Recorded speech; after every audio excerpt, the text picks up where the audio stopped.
6 నెలల్లో పెళ్లి పథకంలో చేరండి. మీ ప్రియమైన వారికి 6 నెలల్లో పెళ్లి చేయండి. కృష్ణ సాయి బ్రాహ్మణ వివాహ పరిచయ వేదిక బ్రాహ్మణులకు మాత్రమే. మరిన్ని వివరాలకి కాల్ 8855592015 లేదా 9000333390.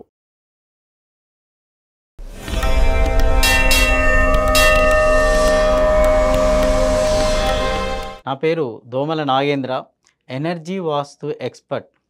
ఈ వీడియోలో ఆగ్నేయ దోషం వలన ఎలాంటి నష్టాలు ఉంటాయి, ఆగ్నేయం బాగుంటే ఎలాంటి శుభ ఫలితాలు ఉంటాయో ఈ వీడియోలో చర్చించడం జరుగుతుంది.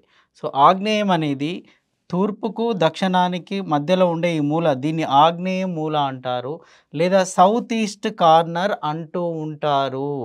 ఆగ్నేయం అంటే అగ్ని అండి. ఎక్కడైనా మన ఇంట్లో హోమం చేస్తున్నప్పుడు మంట పైకి వస్తూ ఉంటుంది. అది ఎంత డెవలప్ అవుతే ఆ ఇంట్లో అంత పాజిటివ్ ఎనర్జీ ఉన్నట్టు. కొందరి ఇళ్లలో దీపం పెట్టగానే ఆరిపోతూ ఉంటుంది, కారణం ఆ ఇంట్లో నెగిటివ్ ఎనర్జీ ఉన్నట్టు.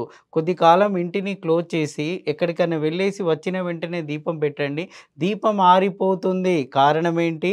ఆ ఇంట్లో ఆగ్నేయంలో సరిపడు ఎనర్జీ లేదు అని అర్థము. సో ఈ ఆగ్నేయ దోషాన్ని మనంతటా మనం ఏ విధంగా ఏర్పాటు చేసుకుంటాము, ఆ దోషాన్ని మనమే క్రియేట్ చేస్తాం. దీనివల్ల జరిగే నష్టాలు ఏంది అంటే అనారోగ్య సమస్యలు వస్తూ ఉంటాయి. అనారోగ్య సమస్యలు అంటే సో అందరికీ వస్తాయి, జ్వరాలు, ఇలా చిన్న చిన్న వైరల్ ఫీవర్స్ అందరికీ వస్తూ ఉంటాయి. కానీ దీంట్లో వచ్చే అనారోగ్య సమస్యలు కంటిన్యూగా వస్తుంటాయి. ఒకసారి ఫాదర్, మదర్, డాటర్, సన్ అంటే ఒకరి తర్వాత ఒకరికి నిరంతరంగా వస్తూ ఉంటాయి. హాస్పిటల్ తిరుగుతూనే ఉంటారు. కారణము వాళ్ళ ఇంట్లో ఒక మెడికల్ షాపే ఉంటుంది. కారణము ఆగ్నేయ దోషము. మరియు ఆర్థిక ఇబ్బందులకు కూడా ఇంట్లో డబ్బు పుట్టించే స్థానం కూడా ఆగ్నేయమే. ఆగ్నేయము మంచిగా ఉంటే ఆర్థికంగా బాగుంటారు, ఆరోగ్యంగా ఉంటారు. శుభాలు అంటే ఆ ఇంట్లోనే ఉంటాయి. పెళ్ళిళ్ళు కావాలన్నా అంటే బయటి నుంచి కోడలు ఇంటికి రావాలన్నా, ఇంట్లో ఉన్న అమ్మాయి బయటికి కోడలుగా వెళ్ళాలన్నా ఆగ్నేయము బాగుంటేనే ఆ విధంగా జరుగుతుంది. అంటే అబ్బాయికి పెళ్ళి కావాలన్నా, అమ్మాయికి పెళ్ళి కావాలన్నా ఆగ్నేయము సహకరించాలి, హోమము సహకరించాలి. సంతోషంగా ఉండాలంటే ఆగ్నేయంలో దోషం ఉండకూడదు. మరికొన్ని సందర్భాల్లో మంచి సమయము వచ్చినప్పుడు ఏమవుతుంది, పెళ్ళి అవుతుంది. కానీ ఆ అమ్మాయి అనుకోకుండా తల్లిగారింటికి వచ్చి తల్లిగారింట్లోనే ఉంటుంది. కారణము ఆగ్నేయ దోషము బలంగా ఉన్నప్పుడు. పెళ్ళైన కొత్తలో భార్యాభర్తల మధ్య గొడవలు వచ్చేసి భార్య ఇంటికి రావడం కానీ, భార్యాభర్తల మధ్య కోర్టు కేసులు ఉండు కానీ, లేదా భర్త అమెరికాలో ఉంటాడు, భార్య ఇక్కడే ఉంటుంది. మరికొన్ని సందర్భాల్లో ఏమవుతుందంటే తల్లిదండ్రులు ఎవరైనా ఇంటికి విజిటింగ్ వెళ్ళిన వెంటనే వాళ్ళ అమ్మాయి గురించి చెప్తూ ఉంటారు, సార్ మా అమ్మాయి వాళ్ళు బాగుపడలేదు, ఆర్థికంగా బాగుపడలేదు అంటే ఈ తల్లిదండ్రులే సపోర్ట్ చేస్తూ ఉంటారు. కారణము వాళ్ళ గ్రోత్ కూడా అంతంత మాత్రమే ఉంటుంది. అందరు అడుగుతూ ఉంటారు, భలే చెప్తున్నారు సార్, అమ్మాయికి పెళ్ళి అయిపోయిన తర్వాత అమ్మాయి ప్రభావం ఉంటుందా అంటే వాస్తులో నిజానికి అమ్మాయికి పెళ్ళయిందంటే ఆమె గురించి సమాచారం వాస్తులో లేదు. కానీ దీన్ని నేను ఒక 5 years నుంచి దీన్ని బాగా ఫోకస్ చేస్తున్నాను. ఎందుకు అంటే చాలా ఇళ్లలో వెళ్ళినప్పుడు ఈ దోషం కనబడింది నాకు.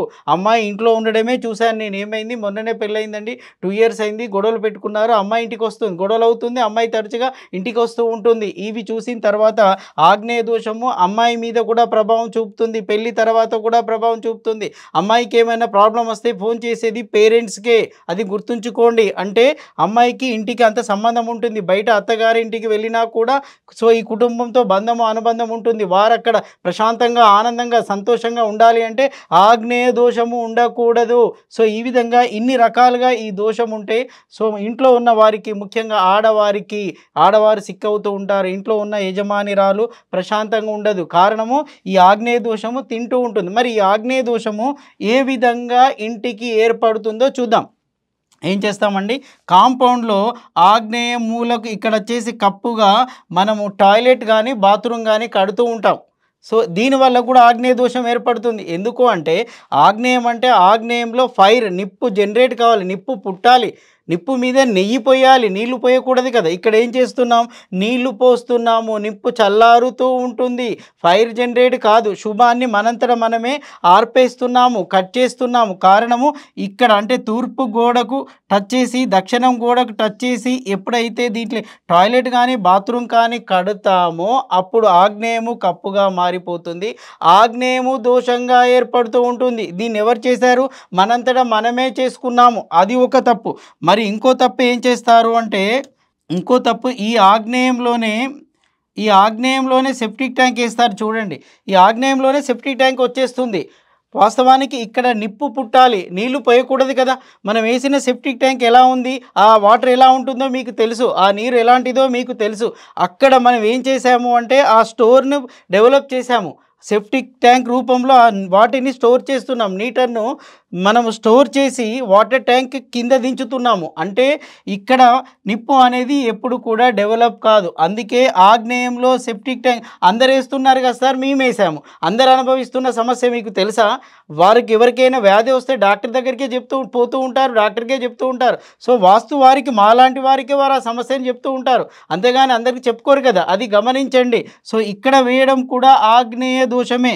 మరి ఎక్కడ వేయాలి సార్ అంటే చూడండి, దీన్ని ఎలా చేసుకోవాలి. ఇది 45 ఫీట్ ఉందనుకోండి, 45 ఫీట్ 45 ఫీట్లు ఇది ఉన్నప్పుడు దీన్ని 9 భాగాలుగా డివైడ్ చేసుకొని ఇది ఒక భాగము, ఇది రెండవ భాగం, అంటే ఇది 5 ఫీట్లు, ఇది 5 ఫీట్లు ఉన్నప్పుడు ఏం చేయండి అంటే ఇక్కడ సెప్టిక్ ట్యాంక్ వేసుకోండి. లేదా ఈ మధ్యలో నుంచి, ఈ తూర్పు మధ్యలో నుంచి ఇటువైపు కానీ, ఇక్కడి నుంచి ఇటువైపు కానీ మధ్యలో సెప్టిక్ ట్యాంక్ వేసుకోండి. అప్పుడు ఏమవుతుంది అంటే ఆగ్నేయ దోషం పోతుంది. ఆ సెప్టిక్ ట్యాంక్ మీ పిల్లర్లో పడకూడదు, మీ ఇంటి యొక్క ప్రధాన ద్వారంలో కూడా పడకూడదు. సో కిటికీలో పడచ్చండి, దానికి ప్రాబ్లం లేదు. పూజా గదిలో కూడా పడచ్చు, దానికి ప్రాబ్లం లేదు. కొంతమంది ఈ పూజా గదిలో పడుతుంది కదా అని అడుగుతూ ఉంటారు. సో దానికి ప్రాబ్లం లేదు. మెయిన్ డోర్కి ఎదురుగా పడడానికి వీలు లేదు. పిల్లర్లో పడితే ఏమవుతుందంటే ఇల్లు అంతా కూడా గుంతలో పడుతుంది. ప్రధాన ద్వారానికి ఎదురుగా ఉంటే గుంత చూస్తూ మనం నడుస్తున్నట్టు, ఈ సెప్టిక్ ట్యాంక్ చూస్తూ మనం నడుస్తున్నట్టు అవుతుంది, కాబట్టి అది దోషంగా మారుతుంది. సో దాన్ని అవాయిడ్ చేయండి. సో సెప్టిక్ ట్యాంక్ ఇక్కడ వేసుకోండి. మరికొన్ని సందర్భాల్లో ఏం చేస్తారు అంటే, సో ఈ మెట్లు ఇట్లా కడతారండి. ఇది అందరి ఇళ్లలో కనబడుతూ ఉంటుంది. ఇప్పుడు కట్టిన మోడర్న్ ఇళ్లలో కూడా ప్రతి ఇంట్లో 90% ఇది నాకు కనబడుతూ ఉంటుంది. ఏం చేస్తారు? మెట్లేస్తారు. సో మెట్లేయడం అంటే కాస్తో కూస్తో పెరిగినట్టే, కానీ అంతటితో ఆగుతారా సుమా? కాదు. దాని కింద బాత్రూమ్ కానీ టాయిలెట్ కడతారు. చూడండి, ఎప్పుడైతే ఈ బాత్రూమ్ టాయిలెట్ కడతారో అది ఆగ్నేయము పరిపూర్ణంగా పెరిగినట్టే. 4 గోడలను ఎప్పుడైతే మనము నిర్మిస్తామో ఆ ఇంటికి ఆగ్నేయము పరిపూర్ణంగా పెరిగిపోతుంది. తూర్పాగ్నేయ దోషము ఆ ఇంటికి ఏర్పడుతుంది. మరికొన్ని సందర్భాల్లో ఏం చేస్తారు అంటే ఇక్కడ సెప్టిక్ ట్యాంక్ కడతారండి. అంటే మెట్ల కింద సెప్టిక్ ట్యాంక్ కట్టకూడదా అంటే మెట్ల కింద సెప్టిక్ ట్యాంక్ కట్టవచ్చు. ఎప్పుడైతే మీకు ఈ యొక్క తూర్పు వాలుకు ఇంటి వాలుకు మధ్య గ్యాప్ ఎక్కువగా ఉన్నప్పుడు కాంపౌండ్ పక్కనే సెప్టిక్ ట్యాంక్ వేయండి. సార్ గ్యాప్ ఎక్కువగా లేదు, ఇక్కడి నుంచే కాంపౌండ్ వచ్చింది అని మీరు అనుకున్నప్పుడు సో వేయవచ్చు. కానీ అది కూడా మీరు ఎప్పుడైనా సెప్టిక్ ట్యాంక్ మెజర్మెంట్ మనం ఈ ప్లింత్ ఇంటి ఏరియాకు చూసుకోకూడదండి, కాంపౌండ్ యొక్క ఏరియాకు చూసుకోవాలి. ఆ మెజర్మెంట్లో చూసుకొని నేను ఇంతకుముందు చెప్పినట్టుగా ఇలా 2 భాగాలు ఇక్కడి నుంచి కట్ చేసిన తర్వాత సెప్టిక్ ట్యాంక్ వేయాలి. కానీ చాలా వరకు ఇది దోషంగానే మారుతూ ఉంది. ఎందుకంటే మేస్త్రీలు అలాగే ఇస్తారు, బిల్డింగ్ ప్లాన్లు ఇచ్చే వాళ్ళు అలాగే ఇస్తారు. సో అందరు అలా వేస్తూనే ఉంటారు. సో అది కూడా తప్పే. మరికొందరు ఏం చేస్తారు అంటే ఈ సెప్టిక్ ట్యాంక్ను బాత్రూమ్ కిందనే కడతారండి. ఏ ఇంట్లో అయితే బాత్రూమ్ కింద సెప్టిక్ ట్యాంక్ పైన బాత్రూమ్ టాయిలెట్ ఉందో ఆ ఇంట్లో ఉన్న ఆడపడుచు బాధపడుతూ ఉంటుంది, పెళ్లి తర్వాత సఫర్ అవుతూ ఉంటుంది, కోర్టు కేసుల చుట్టూ తిరుగుతూ ఉంటారు. ఆ ఇంట్లో ఉన్న లేడీ ఒంటరిగా ఉంటుంది, బాధపడుతూ ఉంటుంది. కారణము ఈ ఆగ్నేయ దోషము ఏర్పాటు చేయడం మూలంగా. మరికొన్ని సందర్భాల్లో ఏం చేస్తారు, నేను రీసెంట్గా సైనిక్పూర్కి వెళ్ళాను. అది మోడర్న్గా ఇల్లు కట్టారండి. అక్కడ ఒక వ్యక్తి ప్లాన్ ఎలా ఇచ్చాడు అంటే ఇక్కడ బాత్రూమ్ ఇచ్చాడు. ఈ మధ్య ఎవరిస్తున్నారు అంటే ఆయన ఇచ్చాడు. సో ఇక్కడ ఎప్పుడైతే ఇక్కడ టాయిలెట్ పడిందో ఈ టాయిలెట్ ఏంది, ఇంటి మొత్తానికి ఆగ్నేయ మూలలో బాత్రూమ్ వచ్చేసింది. ఇంటి మొత్తానికి ఆగ్నేయంలో టాయిలెట్ ఇక్కడ వచ్చేసింది. అంటే ఇంటిలో డెవలప్ కావాల్సిన ఇక్కడ కిచెన్ పెట్టి ఏం చేస్తాం మనం, కిచెన్ దీని పక్కన కిచెన్ ఇచ్చాడు. ఇక్కడ కిచెన్ బట్టి ఏం చేస్తాం, ఫైర్ను డెవలప్ చేస్తూ ఉంటాం, నిప్పును పుట్టిస్తూ ఉంటాం. కానీ ఇక్కడ ఎప్పుడైతే టాయిలెట్ బాత్రూమ్ వచ్చేసిందో ఆగ్నేయ మూలకు అది ఏ ఫ్లోర్లో అయినా ఎఫెక్ట్ చూపుతుందండి. ఫస్ట్ ఫ్లోర్, ఇప్పుడు డూప్లెక్స్ అనుకోండి, సార్ కింద లేదు కదా మాకు ఫస్ట్ ఫ్లోర్లో ఉంది, అది కూడా ఎఫెక్ట్ చూపుతుంది, గమనించండి. సో ఇక్కడ వేయడానికి కూడా వీలు లేదు, ఇక్కడ కట్టుకోవడానికి వీలు లేదండి. మరి ఇంకా కొన్ని సందర్భాల్లో ఏం చేస్తారు అంటే ఇక్కడ కిచెన్ ఇస్తారు. ఇగో ఇది కిచెన్ రూమ్ అండి, ఇచ్చేసి వీటి నుంచి ఎంట్రన్స్ ఇస్తారు. వీటి నుంచి అంటే ఎంట్రన్స్ ఎప్పుడు కూడా ద్వారము ఎప్పుడు కూడా ఉచ్చ స్థానాల్లో ఉండాలి, కానీ నీచ స్థానాల్లో పడడానికి వీల్లేదు. కిచెన్ యొక్క గది చిన్నగానే ఉంటుంది, 8 ఫీట్లు తప్పితే 9 ఫీట్లు. సో అప్పుడు ఏమవుతుంది, తూర్పాగ్నేయం నుంచి ద్వారము ఇస్తారు. ఎందుకు సార్ బయటికి వెళ్ళి యూటిలిటీ వాడుకోవాలి కదా అని ఇటు నుంచి ఇస్తారు. బయట ఇటువైపు ఉన్న బాత్రూంలు వాడుకోవాలి అన్నా, యూటిలిటీ కోసం వాడుకోవాలి అన్నా ఇటు ద్వారమే ఇస్తూ ఉంటారు. ఆ విధంగా ఏమవుతుంది, అది తూర్పాగ్నేయ దోషమే ఏర్పడుతుంది. సో ఆగ్నేయము డిస్టర్బ్ అవుతూ ఉంటుంది. ఇప్పుడు కడుతున్న మోడ్రన్ ఇళ్లలో కూడా ఈ తప్పు చేస్తున్నారు. మరి ఎక్కడ ఇవ్వాలి సార్ అంటే ఇక్కడ దక్షిణాగ్నేయంలో ఇచ్చుకోవచ్చండి. ఇది తప్పు లేదు. దక్షిణము వేరు, దక్షిణ ఆగ్నేయము వేరు. సో ఇక్కడ ఎంట్రన్స్ ఇచ్చుకోవచ్చు, ఇక్కడ ఇవ్వడానికి వీలు లేదు. సో ఈ విధంగా కూడా ఆగ్నేయ దోషం ఏర్పడుతూ ఉంటుంది. మరికొన్ని సందర్భాల్లో సో టాపిక్ వచ్చింది కానీ చెప్తూ ఉంటాను, మోడర్న్గా చాలా అందంగా కడుతూ ఉంటారు. Interior hifi. ఈ మధ్య నేను చూస్తున్న ఇళ్లలో చూసి నేనే షాక్ అవుతున్నాను. సార్ మేము ఇల్లు మొన్ననే కట్టాం సార్, 11 months కూడా రాలేదు, చాలా సమస్యలు వస్తున్నాయి, ఇబ్బందులు వస్తూ ఉన్నాయి, ఆర్థిక సమస్యలు, అనారోగ్య సమస్యలు వస్తున్నాయని చెప్తూ ఉంటారు. సో ఆర్థికంగా అనారోగ్యం పాలు కావడానికి కారణము ఏంటి అంటే ఈ ఆగ్నేయ దోషమే. అక్కడ వాళ్ళు ఏం చేస్తారో చూడండి. ఇది కిచెన్ కదండి, కిచెన్లో ఇది ఇక్కడ ఎల్ షేప్ ప్లాట్ఫామ్, ఎలాగో స్టవ్ కోసం ఎల్ షేప్ ప్లాట్ఫామ్ ఉంటుంది కదా, వాళ్ళు ఏం చేస్తారంటే యూ షేప్ ఇదంతా కట్టేస్తారు, అంతే యూ షేప్ ప్లాట్ఫామ్ ఇస్తారు. సో ఆ పైన కూడా నార్త్ ఈస్ట్ సౌత్కి కూడా ఈ కబోర్డ్స్ వస్తూ ఉంటాయి, అవన్నీ కంప్లీట్గా నిండిపోతూ ఉంటాయి. కిచెన్ రూమ్ చాలా పెద్దగా ఉంటుంది. అది ఎంత వెయిట్ ఉంటుంది అంటే ఈ వెయిట్ మాస్టర్ బెడ్రూమ్లో ఉన్న వెయిట్ కన్నా ఎక్కువగా ఉంటుంది. మాస్టర్ బెడ్రూమ్లో 1 kg వెయిట్, ఇక్కడ కిచెన్లో 1 kg వెయిట్ ఉంటే మాస్టర్ బెడ్రూమ్లో 10 kg ఉండాలి, మల్టిప్లై కావాలి. కానీ ఇక్కడ వెయిట్ ఎక్కువ ఉంటుంది, ఇక్కడ వెయిట్ తక్కువ ఉంటుంది. ఎప్పుడైతే ఈ విధంగా చేస్తామో ఇల్లంతా బాగానే ఉంటుంది. నన్ను చాలామంది చూపిస్తూ సార్ చాలామంది వాస్తు వాళ్ళు వచ్చారు, ఎక్కడ ప్రాబ్లం లేదని అంటున్నారు సార్, సూపర్ అంటున్నారు, కానీ మాకు ప్రాబ్లం వచ్చేస్తుంది. కారణం ఏంటి అంటే వాళ్ళు చేసినటువంటి కిచెన్ నిర్మాణమే. యూ షేప్ కిచెన్ మంచిదే, ఐలాండ్ ఇవన్నీ మంచిదే, కానీ ఎక్కువ బరువు వేశారు కదా అందంగా కోసమని చెప్పేసి మీరు ఎంత బరువు వేశారు. ఇక్కడ మాస్టర్ బెడ్రూమ్లో కబోర్డ్లో ఏముంటాయండి, సో బట్టలు ఉంటాయి, కానీ ఇక్కడ ఏముంటాయి, పాత్రలు ఉంటాయి, అవి చాలా బరువు. గమనించండి, ఇక్కడ ఒక బెడ్ మాత్రమే ఉంటుంది, విపరీతమైన బరువు, ఆగ్నేయంలో వేయడానికి వీలు లేదు. సో దానివల్ల కూడా సార్ వాస్తు వాళ్ళకు చూపించాము అంత బాగా అన్నారు, కానీ ఇక్కడ మీరు చేసిన మిస్టేక్ ఉంది, దీన్ని గమనించండి. దీనివల్ల కూడా ఇంట్లో ఆగ్నేయ దోషం ఏర్పడుతుంది. ఈ టాపిక్ ఎందుకు చెప్పానంటే సో ఆగ్నేయం గురించి ఎన్ని రకాలుగా ఆగ్నేయ దోషం ఇంటికి ఏర్పడుతుందో చెప్పాను. మరికొన్ని సందర్భాల్లో ఏం చేస్తూ ఉంటారు అంటే ఇక్కడ మెట్లు ఉన్నాయి కదండి, ఇగో ఇవి మెట్లు అన్నాను, ఈ మెట్లు కాంపౌండ్ టచ్ చేస్తూ వెళ్ళిపోతారండి, ఇలా వెళ్ళిపోతారు. మెట్లు కాంపౌండ్ టచ్ చేస్తూ కాంపౌండ్ ఇంతే ఉంటుంది వారింటికి. ఎప్పుడైతే మెట్లు కాంపౌండ్ టచ్ చేస్తారో అప్పుడు వారింట్లో ఏం ఏర్పడుతుంది, తూర్పాగ్నేయము పరిపూర్ణంగా పెరుగుతుంది. అప్పుడు వారింటికి ఆగ్నేయ దోషము ఏర్పడుతుంది. సో ఎప్పుడు కూడా మెట్లు కాంపౌండ్ టచ్ చేసి ఉండడానికి వీల్లేదు. మినిమం ఒక 1 feet గ్యాప్ పెట్టండి, అప్పుడు ఏమవుతుందంటే తూర్పాగ్నేయ దోషం ఏర్పడదు. మరికొన్ని సందర్భాల్లో ఏం చేస్తారో చూడండి, ఇలా దక్షిణాగ్నేయం పెరిగిపోతుంది. అంటే మనం ఇక్కడ వరకు తీసుకున్నప్పుడు ఏం చేస్తారు అంటే దాన్ని ఇక్కడ వరకు తీసుకున్నప్పుడు ఇది కాంపౌండ్ కదండి, ఇంటికి కాంపౌండ్లో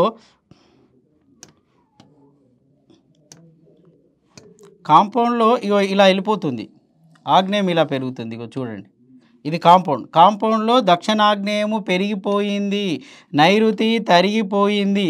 వీరు నిరంతరంగా బెడ్ మీద పడుకొనే ఉంటారండి. నైరుతి తగ్గింది, ఆగ్నేయము పెరిగింది, నిరంతరంగా బెడ్ మీద పడుకొనే ఉంటారు. వాళ్ళకి ఎప్పుడు మెడిసిన్స్ సప్లై చేస్తూనే ఉండాలి. ముఖ్యంగా ఇది ఎవరికి సంబంధించిన ఏరియా అంటే ఇంట్లో ఉన్న యజమాని రాలికి ఎఫెక్ట్ అయ్యే అవకాశాలు ఎక్కువగా ఉంటాయి. మరికొన్ని సందర్భాల్లో ఏం చేస్తారు అంటే ఇలా ఇస్తుంది చూడండి, ఇగో ఇట్లా తూర్పాగ్నేయాన్ని పెంచుకుంటారు. తూర్పాగ్నేయం పెరిగిపోయింది, ఇది తరిగిపోయింది, తూర్పు ఈశాన్యం తగ్గింది, తూర్పాగ్నేయము పెరిగింది. ఇది కూడా అనారోగ్యం పాలు చేస్తుంది. నిరంతరం మెడిసిన్స్ వాడుతూనే ఉండాలి. దీనివల్ల కూడా హాస్పిటల్ చుట్టూ తిరుగుతూనే ఉంటాం. సో ఏమైంది చూడండి, మీరు ఇక్కడ తూర్పాగ్నేయం ఈ విధంగా కాంపౌండ్లో పెరిగింది, ఇటువైపు వచ్చినప్పుడు దక్షిణాగ్నేయం ఈ విధంగా కాంపౌండ్లో పెరిగింది. సో ఈ విధంగా పెరగడానికి వీలు లేదు. కానీ అందరూ ఏం చేస్తారు సార్, ఇలా పెరిగిందని చెప్పేసి ఒక 1 feet వాల్ కింద కట్టేస్తారు. ఇలా ఈ వాల్ 1 feet కట్టకూడదండి, పెరిగిన భాగాన్ని 1 feet కట్టుకోండి, లోపడి భాగాన్ని 5 feet కట్టండి, కాంపౌండ్ వాల్తో సమానంగా కట్టండి. కానీ దీన్ని వాడుకోవడానికి వీలు లేదు. కొందరు ఏం చేస్తారు, ఇక్కడ ద్వారం ఇచ్చేసి సార్ లోపల నుంచి వాడుకుంటూ ఉంటారు, అది కూడా పెద్ద తప్పే. ఆ విధంగా వాడుకోవడానికి వీలు లేదు. మరికొందరు ఏం చేస్తారు, ఇక్కడ సెప్టిక్ ట్యాంక్ ఇస్తారు, పెరిగిన భాగంలో సెప్టిక్ ట్యాంక్ వేసాం కానీ వాడుకుంటున్నారు కదా, సో దాని ఎఫెక్ట్ ఉంటుంది. అక్కడ సెప్టిక్ ట్యాంక్ రాకూడదు, వచ్చిందంటే దాని ఎఫెక్ట్ ఉంటుంది. ఇక్కడ కూడా సెప్టిక్ ట్యాంక్ వస్తూ ఉంటుంది, దాని దాని ఎఫెక్ట్ కూడా ఉంటుంది. నాకు వాస్తు తెలియనప్పుడు సో ఇలాంటి ఇంట్లో నేను ఉన్నప్పుడు ఏం జరిగింది, ఇక్కడ బాత్రూమ్ కట్టేశారనమాట, టాయిలెట్. సో ఇక్కడ కట్టేసిన తర్వాత దీన్ని వాడుకుంటూ ఉండేవాళ్ళం. సో మా బాబు పుట్టిన వెంటనే హాస్పిటల్ తీసుకెళ్ళే ఇన్సిడెంట్ చాలా చాలా జరిగినాయి. అప్పుడు నాకు వాస్తు తెలియదండి. సో ఇవన్నీ నేను అనుభవంతో తెలుసుకున్న సబ్జెక్టు. చాలా ఇల్లులు తిరిగిన తర్వాత నా అనుభవంతో చెప్తున్న వీడియో. సో ఎప్పుడు కూడా ఈ పెరిగిన భాగాన్ని వాడుకోవడానికి వీలు లేదు. ఒకవేళ వాడుకుంటే ఇంటి బయటి నుంచి వచ్చి మాత్రమే వాడుకోవాలి. ఈ పెరిగిన భాగంలో సేఫ్టీ ట్యాంక్ ఇక్కడ కానీ వేయడానికి వీలు లేదు. అందరూ అంటారు పెరిగింది కదా అటు వేసాం. లేదండి, సెప్టిక్ ట్యాంకులు కూడా వాస్తులో భాగమే. ఎక్కడ ఉండాలో అక్కడ ఉంటే మాత్రమే మంచి ఫలితాలు వస్తాయి. వాటిని మనం ఇంట్లో నుంచి బయటికి పంపడానికి వీలు లేదు. అది కూడా వాస్తులో ఒక భాగమే. అందుకే ఏం చెప్తాను అంటే ఈ పెరిగిన భాగాన్ని కట్ చేసుకోండి. మీకు కంటికి కనబడేది కాంపౌండ్ పెద్దగా ఉండాలి. సార్ ఇది పెరిగిందని చెప్పి చిన్న 1 ఫీట్ పెట్టానంటే అది ఫలితాలను ఇవ్వడం లేదు. కొంతమంది పూర్వకాలం నుంచి ఈ సైజ్ చేస్తున్నారు, అడ్వైజ్ చేస్తున్నారు. చాలా ఇళ్లలో వెళ్తున్నాను, చూస్తున్నాను. సో మీరు అలా చూసుకోవడానికి వీలు లేదు. అందుకే ఏం చెప్తాను అంటే ఎప్పుడు కూడా ఈ ఆగ్నేయ భాగము, తూర్పాగ్నేయం అంటే అగ్నితో ఆడుకోవద్దు అంటూ ఉంటాం కదా. సో అగ్నితో మనం ఎప్పుడు ఆటలాడకూడదు. అది ఎంత ఉండాలో అంతే ఉండాలి. మన బాడీలో టెంపరేచర్ ఎంత ఉండాలో అంతే ఉండాలి. టెంపరేచర్ తగ్గకూడదు, టెంపరేచర్ పెరగకూడదు. పంచభూతాలు అంటే ఇక్కడ ఉన్న టెంపరేచర్ మన బాడీలో ఉన్న టెంపరేచర్కు లింకప్ అవుతుంది. ఇక్కడ టెంపరేచర్ ఇంబ్యాలెన్స్ అయింది అంటే ఇమ్మీడియట్గా మన బాడీలో టెంపరేచర్ ఇంబ్యాలెన్స్ అవుతుంది. అందుకే మనం హాస్పిటల్ వెళ్తూ ఉంటాం. పంపించింది ఎవరు? ఇదే అనమాట. మళ్ళీ ఆర్థిక సమస్యలు అంటే ఎక్కడైతే నిప్పు నిరంతరంగా పుడుతూ ఉంటుందో, ప్రశాంతంగా నిప్పు ఫైర్ డెవలప్ అవుతూ ఉంటుందో అక్కడ మనీ పుడుతూ ఉంటుందండి. చూడండి, కొందరు ఇళ్లల్లో కిచెన్ ఉంటుంది కానీ అక్కడ వంట చేయరు. ఇప్పుడు సిటీ లాంటి ప్రాంతంలో వైఫ్ అండ్ హస్బెండ్ ఇద్దరు జాబ్ చేస్తూ ఉంటారు. సో కిచెన్ వంట చేయరు. వాళ్ళు వేరే వాళ్ళకి ఆర్డర్ ఇస్తూ ఉంటారు. ఆ షాప్లో ఆర్డర్ ఇచ్చిన హోటల్లో వాడు మంట మండిస్తూ ఉంటాడు. డబ్బులు వస్తూనే ఉంటాయి. ఫెస్టివల్స్ అప్పుడు చూడండి, అన్ని ఆర్డర్కి బయటికి వెళ్తే వాళ్ళకి విపరీతంగా గిరాకీ ఎందుకు ఉంటుందంటే ఆ బర్నర్ ఎప్పుడు మండుతూనే ఉంటుంది, డబ్బులు ఎప్పుడు తీసుకొస్తూనే ఉంటుంది. అందుకే ఇక్కడ ఫైర్ అనేది జనరేట్ చేయకపోతే ఇంట్లో నెగిటివ్ ఎనర్జీ పెరుగుతూ ఉంటుంది. అందుకే కదా ఋషులు మహర్షులు ఏం చెప్పారు? దీపం వెలిగించండి, దీపం వెలిగించండి. ఎక్కడైతే మనం దీపం వెలిగిస్తూ ఉంటామో ఆ ఇంట్లో నుంచి నెగిటివ్ ఎనర్జీ పోతూ ఉంటుంది. సరే కనీసము స్టవ్ అయినా వెలిగించాలి కదండి. స్టవ్ ఎంత వెలిగిస్తూ ఉంటే అంత ఆర్థికంగా డెవలప్మెంట్ ఉంటుంది. చూడండి, కొందరు అంటారు సార్ పూర్వకాలంలో ఇవన్నీ ఉన్నాయా? భలే చెప్పొచ్చారు మీరు. అప్పుడు ఏం లేదు సార్, అందరు ప్రశాంతంగా ఉన్నారు. ఆడపిల్లకి పెళ్ళైతే ప్రశాంతంగా ఉన్నారు. ఇంట్లో పిల్లలు కూడా మా మాట వినేవారు. ఇప్పుడేదో పెద్ద వాస్తు చెప్తున్నారు. ఏంటి అంటే పూర్వకాలంలో తెలుసో తెలియకో మనం చేసిన గొప్ప విషయం ఏంటి అంటే ఇక్కడ చూడండి, ఇక్కడ షెడ్ వేసి ఆగ్నేయంలో ఫైర్ డెవలప్ చేస్తూ ఉంటారు. కట్టెల పొయ్యితో మంట విపరీతంగా పెరుగుతూ ఉంటుంది. అప్పుడు ఇల్లులు చిన్నవి, మంట చాలా పెద్దది, జనాలు ఎక్కువ, మంట కంటిన్యూగా మండుతూ ఉండేది. అప్పుడు ఇంట్లో ఉన్న నెగిటివ్ ఎనర్జీ అంతా ఆ ఆగ్నేయము తొలగించుకునేది. ఇప్పుడు ఇల్లులు పెద్దవి, మనం చేసే స్టవ్ చాలా చిన్నది, ఫైర్ ఎప్పుడో ఒకసారి నిప్పు పుట్టిస్తూ ఉంటాం, వంట ఎప్పుడో ఒకసారి చేస్తూ ఉంటాం. దానివల్ల ఆర్థిక సమస్యలు, అనారోగ్య సమస్యలు పెరుగుతూ ఉన్నాయి. కావున మీరు ఖచ్చితంగా ఇంట్లో ఫైర్ మంట నిప్పు పుట్టించండి. సో పొద్దున సాయంత్రం ముట్టించండి. లేదంటే ఒక దీపాన్నైనా వెలిగించండి. కొందరు చెప్తూ ఉంటాను దీపాన్ని కంటిన్యూగా వెలిగిస్తూ ఉండండి. ఎందుకు అంటే ఇక్కడ ఫైర్ అనేది డెవలప్ అవుతూ ఉంటుంది. చూడండి, సన్ ఉన్నాడు అనుకోండి, ఎప్పుడైతే సన్ వస్తాడో మన ఫేస్లో గ్లో వస్తుంది, హ్యాపీగా ఉంటాం. సన్ లేకుండా ఒక 1 వీక్ కంటిన్యూగా వర్షమే పడుతూ ఉందనుకోండి, ఫేసులు వాడిపోతూ ఉంటాయి. ఇంట్లో నెగిటివ్ ఎనర్జీ పెరుగుతూ ఉంటుంది. నెగిటివ్ను కట్ చేసే శక్తికి సూర్యకిరణాలకు ఉంది. అలాగే ఇంట్లో ఉన్న నెగిటివ్ ఎనర్జీని తీసేసే శక్తి ఈ నిప్పుకుంది, ఈ ఫైర్కుంది, ఈ దీపానికి ఉంది. అందుకే దీపాన్ని ఋషులు మహర్షులు పెట్టారు. భగవంతుడు ఉన్నాడా లేదా అనేది సెకండరీ అండి, కానీ దీపం పెట్టడం అనేది కంపల్సరీ అవసరం. దానివల్ల సహజ సిద్ధంగా ఇంట్లో ఉన్న దోషాలను తొలగించుకోవచ్చు. ఎవరైనా నాకు ఇంటికి ఇన్వైట్ చేస్తే నేను వెళ్ళలేకపోతున్నప్పుడు చెప్పే రెమెడీ ఏంటి అంటే ఆగ్నేయంలో మీరు ఒక దీపం పెట్టండి అని, నేను వచ్చే వరకు దీపం పెట్టండి అంటే వాళ్ళు కంటిన్యూగా దీపం పెడుతున్నప్పుడు క్రమక్రమంగా చిన్న చిన్న దోషాలు వెళ్ళిపోయినప్పుడు నేను ఆ ఇంటికి వెళ్ళిపోయిన సందర్భాలు చాలా ఉన్నాయి. ఇది స్త్రీలోకి, ఇది ముఖ్యంగా మీరు వింటున్నారు కదా.